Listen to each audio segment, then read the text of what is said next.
Hi friends, ஆஹா கல்யாணம் சீரியலோட predictions பார்க்கலாம். பிரபா கல்யாணத்தை சித்ரா தேவி நினைச்ச மாதிரியே பிளான் பண்ணி திட்டம் போட்டு சூர்யாவை வச்சே நிறுத்த வச்சுட்டாங்க. கோட்டீஸ்வரி மயங்கி கீழே விழுந்து அழுதுகிட்டு இருக்கும் போது சித்ரா தேவியும் கௌதமும் சேர்ந்து அவ்வளவு சந்தோஷப்பட்டுக்கிட்டு இருக்காங்க. அதே நேரத்துல விஜய் வேகமா வந்து பிரபா கழுத்துல தாலிய கட்டிடுறாரு. இத பார்த்து எல்லாரும் அதிர்ந்து போய் நிக்கிறாங்க. சித்ரா தேவியே அதிர்ந்து போயிட்டாங்க. ஐயோ, கதையில என்ன இவ்வளவு பெரிய திருப்புமுனை, கோட்டீஸ்வரி செத்து போயிடுவா, மகாவும் ஐஸ்வர்யாவும் அழுவாங்கன்னு நினைச்சா எப்படியோ பிரபா கழுத்துல தாலி ஏறிட்ட.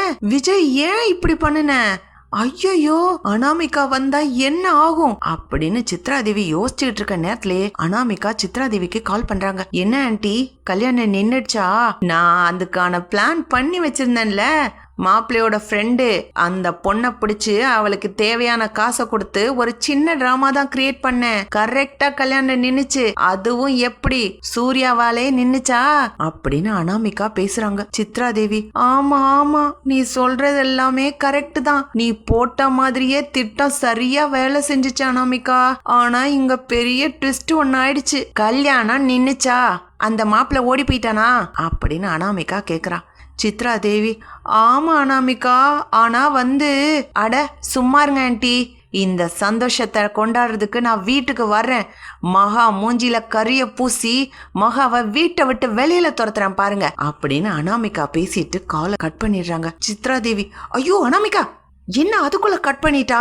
கொஞ்சம் கூட மரியாதையே கிடையாது. ஒரு திட்டம் திட்டுறானா ரெண்டு வில்லிகளும் சேர்ந்து தானே வேலை செய்யணும். என்கிட்ட பாதிய சொல்லிட்டு பாதிய சொல்லவே இல்லை. இந்த பொண்ணு என்ன திட்டம் போடுது?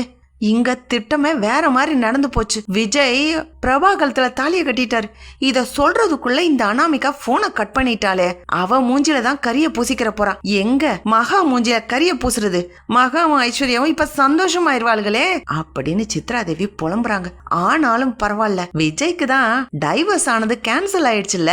இந்த விஷயத்த அனாமிகா சொன்ன உடனே விஜய்க்கு தலையில இடி விழுந்த மாதிரி ஆகும்ல. ரெண்டு பொண்டாட்டியா வச்சுக்கிட்டு என்ன பண்ண போறான் அவன்? பரவாயில்ல, நம்மளுக்கு துணைக்கு அனாமிகா வர்றா, அவளை வச்சே காய் நகத்துவோம் அப்படின்னு சித்ராதேவி திட்டம் திட்டுறாங்க. கோட்டீஸ்வர் சொல்றாங்க, ஏன் தம்பி இப்படி பண்ணீங்க? உங்களை யாரு தாலி கட்ட சொன்னா?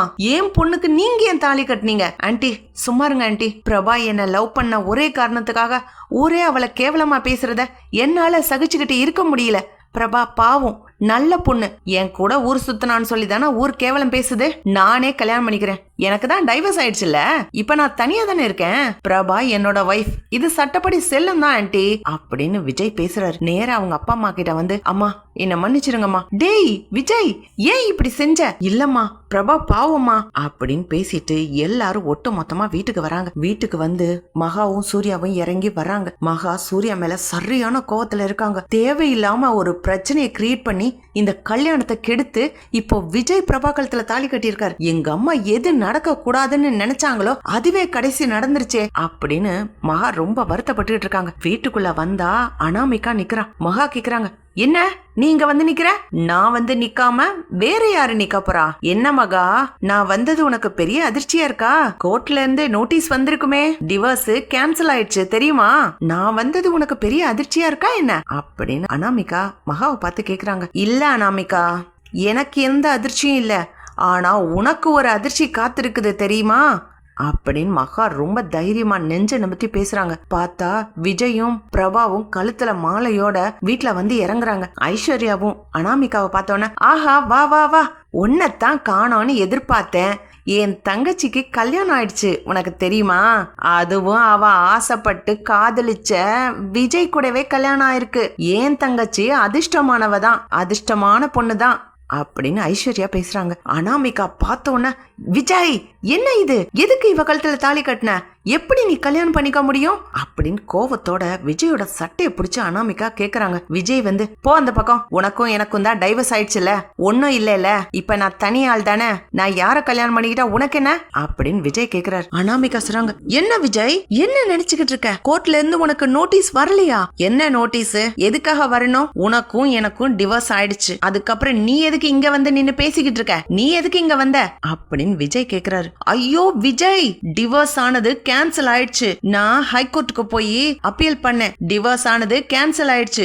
அந்த நோட்டீஸ் உனக்கும் கிடைச்சிருக்குமே அப்படின்னு சொன்ன உடனேயே விஜய் ஒண்ணுமே புரியாம முழிக்கிறாங்க. எல்லாருமே திரு திருன்னு முழிக்கிறாங்க. இல்ல, அனாமிகா பொய் சொல்லுது அப்படின்னு விஜய் சொல்றாரு. என்ன விஜய், நான் எதுக்கு பொய் சொல்லணும்? நான் உன்னோட ஒய்ஃப், அதுவும் லீகலான ஒய்ஃப், ஃபர்ஸ்ட் ஒய்ஃப் நான் தான். பாத்தியா, நீ அந்த நோட்டீஸை ரிசீவ் பண்ணதுக்கு சைன் பண்ணியிருக்கிற.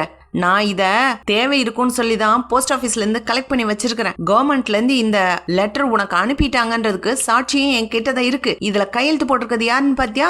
சூர்யா கையெழுத்து போட்டிருக்காரு அப்படின்னு அனாமிகா சொன்ன உடனே சூர்யா கோவப்பட்டு, என்னது, நான் லெட்டர் வாங்கினேனா? நான் வாங்கவே இல்ல, எந்த லெட்டரும் எனக்கு கிடைக்கல, நான் எதுலயும் கையெழுத்து போடவும் இல்ல அப்படின்னு சூர்யா பேசுறாரு. இதோ பாருங்க, நீங்க தான் கையெழுத்து போட்டிருக்கீங்க, உங்க பேர் தானே சூர்யா, உங்களோட சிக்னேச்சர் தானே இது அப்படின்னு அனாமிகா கேக்குறாங்க. சூர்யா மகா எல்லாரும் வாங்கி பாக்குறாங்க. ஆமா, சூர்யா கையெழுத்து மாதிரி தான் இருக்கு. சித்ரா தேவி அப்படியே ஆனந்தத்துல குதிக்கிறாங்க. மாட்டினடா சூர்யா, எத்தனை ரெண்டாவது தப்பா மாட்டின, தாத்தா பாட்டி கிட்ட மாட்டி அசிங்கப்பட்டு நீயும் மகாவும் இந்த வீட்டுல இருந்து அப்படியே வெளியில போகணும். அதுதான்டா எனக்கு வேணும். என் பையன் தாண்டா இந்த வீட்டுக்கு ராஜாவா இருக்கணும். நீ யாருடா அப்படின்னு சித்ரா தேவி மனசுக்குள்ளே பேசிக்கிட்டு இருக்காங்க. தாத்தாவும் பாட்டியும் வந்து கேக்குறாங்க, என்ன நடக்குதுங்க? அனாமிகா, என்னம்மா, உனக்கு என்ன வேணும்? தாத்தா நீங்களே கேளுங்க. கோர்ட்ல டிவோர்ஸ் ஆச்சா? நான் மேல் கோர்ட்டுக்கு அப்பீல் பண்ணேன், அங்க டிவோர்ஸ் கேன்சல் ஆயிடுச்சு. அம்மா, அது விஜய்க்கு தெரியுமா? நீ போன் பண்ணி சொன்னியா?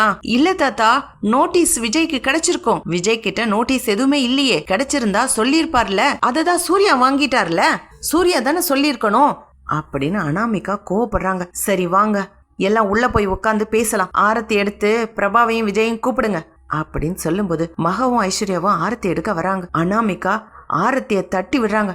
ஆரத்தி ஒண்ணுதான் கேடு. முதல் பொண்டாட்டி நான் இருக்கும்போது இன்னொரு கல்யாணமா? இதுவே சட்டப்படி தப்பு. நான் இதோ போய் போலீஸ்ல கம்ப்ளைண்ட் கொடுக்கறேன். விஜய், நீ வாழ்நாள் முழுதும் ஜெயில தான் கிடப்ப. நீ எப்படி இந்த பிரபா கூட சந்தோஷமா வாழ்றேன்னு நான் பாத்துறேன் அப்படின்னு அனாமிகா சொல்லும் போது கோட்டீஸ்வரி முன்னாடி வராங்க. ஏய், என் பொண்ணுக்கு ஏதாவது ஒரு பிரச்சனைனா நான் சும்மா இருந்துருவேன்னு நீ நினைக்காத. மாப்பிள்ள சூர்யா ஏதோ ஒண்ணு புரிஞ்சுக்கிட்டாரு, கல்யாணம் நின்னுச்சு, விஜய் தாலி கட்டிட்டாரு. பிரபா புருஷன் விஜய் தான். உனக்கு டைவர்ஸ் ஆனதுதான். இன்னைக்கு விஜய் எங்க வீட்டு மருமையன். நான்லாம் அப்படி சும்மா விட்டு கொடுத்துட்டு போயிட மாட்டேன். மொதவே பிரபாவுக்கு இவருக்கும் தான் கல்யாணம் ஆக வேண்டியது இருந்தது. நீ தான் ஏதேதோ கோல்மால்லாம் பண்ணி விஜயை ஏமாத்தி கல்யாணம் பண்ணிக்கிட்ட. இனிமேலும் பிரச்சனை பண்ணணும்னு நினைச்ச சும்மா இருக்க மாட்டேன் அப்படின்னு கோட்டீஸ்வரி வந்து நிக்கிறாங்க. மகாவும் ஐஸ்வர்யாவும் சொல்றாங்க, அம்மா நீ ஏம்மா பயப்படுற, அதெல்லாம் பார்த்துக்கலாம், வா பிரபா, வா பிரபா, ரொம்ப சந்தோஷமா, தைரியமா கால் எடுத்து வச்சு உள்ளவா அப்படின்னு ஐஸ்வர்யா கூப்பிடுறாங்க. மகாவும் பிரபாவுக்காக சப்போர்ட் பண்றாங்க. இப்படித்தான் போலாம் ஃப்ரெண்ட்ஸ். பார்க்கலாம், லைக் பண்ணுங்க, ஷேர் பண்ணுங்க, கமெண்ட் பண்ணுங்க. Thank you friends.